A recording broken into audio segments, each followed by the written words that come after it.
बच्चों let's read our question first that says if the angles of a triangle are in the ratio 4:1:1, then the ratio of the longest side to the parameter is, and our four options are given. तो देखो सबसे पहले हम इस question का की concept देखते हैं and the key concept for this question is concept है इस क्वेश्चन का कि अगर हमारे पास में कोई ट्राइंगल है, this is our triangle and इसका नाम है ए बी एंड सी। जो ए की सामने वाली साइड है वो है ए, बी के सामने की बी एंड सी के सामने की सी। तो साइन रूल क्या बोलता है हमारा? Sine rule it states that A divided by sine A is equal to B divided by sine B and this is equal to C divided by sine C. ठीक है, अब देखो हम इस कॉन्सेप्ट को यूज करते हुए अपने क्वेश्चन को सॉल्व करेंगे। और हमारा क्वेश्चन क्या है कि हमारे जो एंगल्स हैं उनका रेशियो गिवन है। तो हमारे जो एंगल है ए रेशो बी रेशो सी गिवन है, दिस इज इक्वल टू 4:1:1 ये हमें रेशो गिवन है। देखो हमें पता है कि कोई भी ट्राइंगल है तो उस ट्राइंगल के तीनों एंगल्स का सम कितना होता है? A plus B plus C is equal to pi होता है। ठीक है, अब हमने मान लिया कि let the ratio is x, let ratio is x. तो हमारा ए का रेशो कितना हो गया? 4x, बी का रेशियो कितना हो गया? x एंड सी का रेशियो कितना हो गया? x।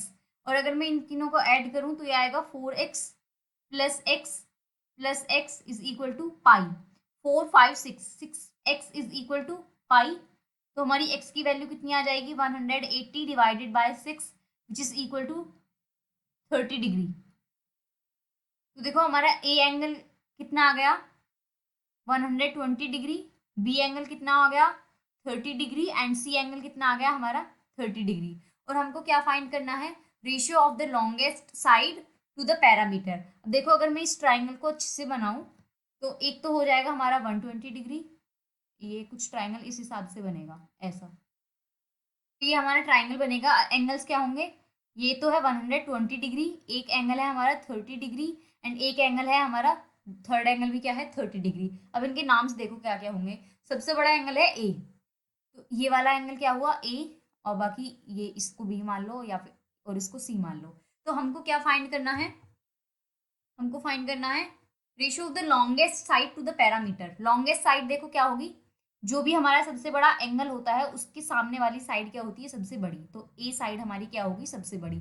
तो हमको फाइंड करना है बीसी साइड का ratio with its parameter. It means A B plus B C plus C A, हमको ये फाइंड करना है। ठीक है, तो अब देखो अगर हम अपने की कॉन्सेप्ट को देखें तो हमारा की कॉन्सेप्ट में साइन रूल है। तो मैंने सपोज करा ये साइन रूल हमारा के इक्वल है, तो हमारी ए की वैल्यू कितनी आ जाएगी? के साइन ए। तो मैं ए को लिख सकती हूँ A is equal to K sine A which is equal to K multiplied by sine 120 degree and sine 120 degree की वैल्यू कितनी होती है? Square root 3 divided by 2। तो ये तो हम आगे हमारी ए की वैल्यू।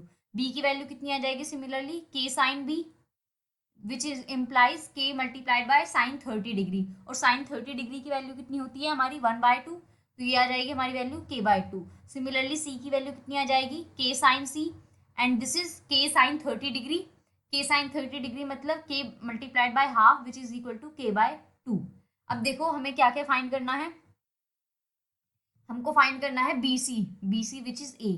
तो this is A divided by A plus B plus C, ये वैल्यू फाइंड करनी है हमें। तो ए की वैल्यू आ गई K square root 3 divided by 2 divided by K square root 3 divided by 2 plus K divided by 2 plus K divided by 2।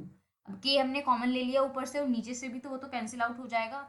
ये बना हमारा square root of 3 divided by 2 and ये बना square root of 3 divided by 2 plus half कितना हो गया हमारा? 1। ये बना हमारा।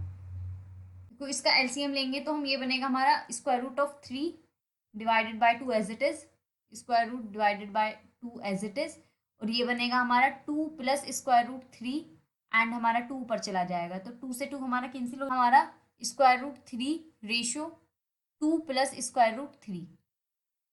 तो ये हमारा रिक्वायर्ड आंसर है। अब हम ऑप्शंस देखते हैं मैच कर रहा है नहीं कर रहा। Square root 3 ratio 2 plus square root 3। So the correct option for this question is option number A. Hope you understood it well. Best of luck. Thank you.